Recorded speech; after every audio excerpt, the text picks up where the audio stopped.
song వాళ్ళు చూస్తారు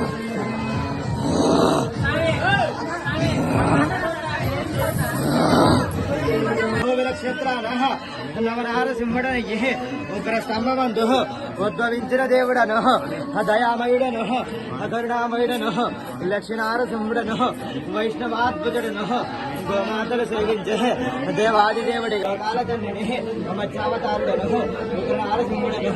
కూర్మావతారుడను లోకాల తండ్రిని దేవాదిదేవుడను దశావతారుడను లోకాల తండ్రిగా మళ్ళొక్కసారి చెబుతున్నా లోకాల తండ్రిని ఇది దేవుళ్ళకైనా తప్పదంటారు ఒక నారసింహుడను పడాల్సిందే నేనైనా తప్పదు ఎవరికైనా తప్పదు ఒక నారసింహుడను ఎంత సంహారుడు